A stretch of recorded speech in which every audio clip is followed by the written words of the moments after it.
So now that I've talked a little bit more about later steps of training, let's get right into some exercises. So with the consultation, like I said, go through a series of movement patterns. Let's talk about squat. So start off with goblet squat. Obviously, it will depend on the person's fitness level and past current exercise routine, but say someone has never strength trained before and really has never squatted before. What I would do, and I've actually done this, is having them squat to the bench to help with depth. People sometimes also are a little apprehensive, maybe scared first meeting. So this will give them a little like reassurance. So that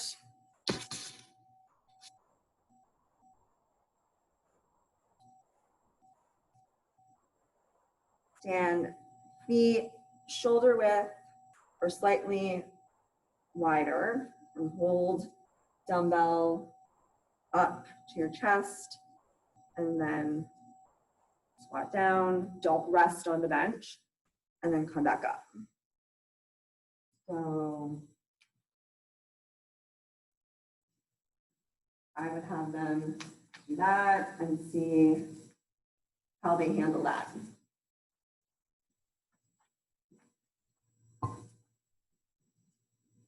If that's easy, we could also just do an air squat and see how they do that. With that, everyone's depth will vary. It's very individual, but I would hope to work the person up to depth parallel to the floor. But like I said, it's a lot of how people move, what they're comfortable with. But that's definitely a goal for a goblet squat. And with the goblet squat, it's nice. You can increase weight. You could go up to heavy dumbbells. And then if they felt really comfortable with goblet squat with a dumbbell, we have two options. We could do a landmine squat using the landmine, which I love. I absolutely love that. I've never even seen one before I started strength training, but I used it a lot in my own training. Very versatile. You can do it for a variety of movement patterns: lower body, upper body, pressing, squats, hip hinges. So you could do a high bar landmine squat, or you can hold it low as well. Two variations. With the high bar, what's great holding it high is that it also helps with teaching proper squat technique, because say someone kind of struggles a little bit with a goblet squat, with when they go down there really forward, see, forward lean. If you're holding that landmine, that bar at your sternum, it prevents you from going forward too much. So you'll stay more upright. Obviously, some lean is fine and normal. We don't want you completely upright when performing any type of squat, goblet, barbell, or landmine, but too much is not good.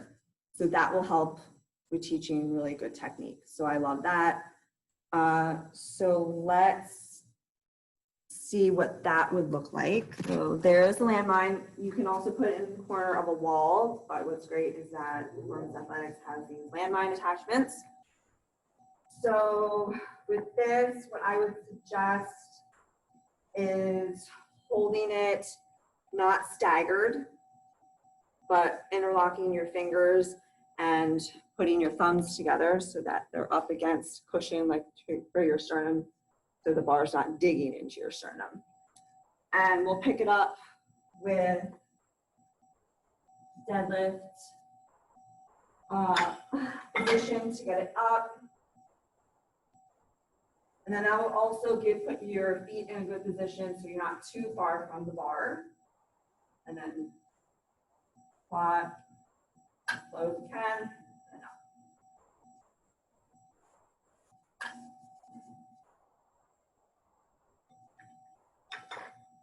So I love that. Oh, I forgot to mention, with the goblet squat and landmine, there's variations of those that you can do. So we could do 1.5s. So going down, up, down, up. Same thing with landmine.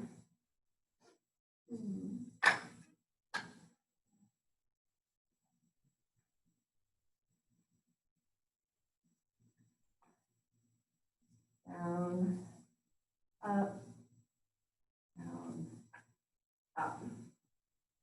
So I love that. And then if someone, say, wants to lift real heavy, we could do then barbell squat. And I love barbell squat.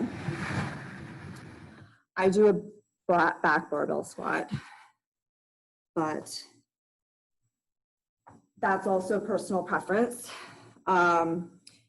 With having it on your back, there's more spinal compression, but if you can tolerate it, like I can tolerate it heavy too, then I love that. And with this, I don't know if you can't see it, but I have a box. It's okay to use a box. I was so against it in the beginning, but it helps with controlling depth at the bottom range of the squat in case someone's lumbar spine flexes at the bottom range. So I do this just to help with that. And then the back barbell squat, it involves more hip and lower back compared to having it in front, which I just started doing. I'm not sure how I feel about it, but we'll see. The front squat is also good for people who are taller, which I'm not. So another reason why I like the back squat. And you can go heavier with back squat. But then again, that's also putting a lot of stress on your spine. So if that is an issue, then looking at the front squat might be beneficial to someone. So, like I said, if someone's goals are to lift heavy, eventually I would hope we would get to here. Get under. I do a high bar. There's also the low bar, which is like back here. I think that's just a little about personal preference with positioning, and that irritates or aggravates your shoulders.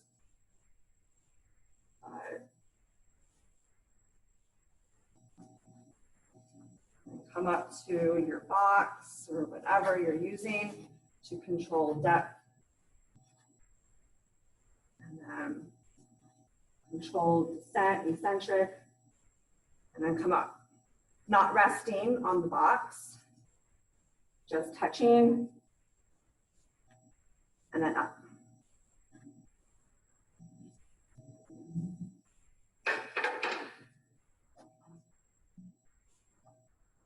So I hope you learned some great things about the squat and variations of it, how you can manipulate it to really satisfy the desires or needs of individual clients. I think it's important to look at the individual client and what they're looking for, how their body moves and how it tolerates certain movements. So start with the goblet, work up with load, but also, like I said, pauses, slow eccentric, 1.5s. Also incorporate landmine to help with technique. Also, you can load the landmine up with weight too, either in high position or low position.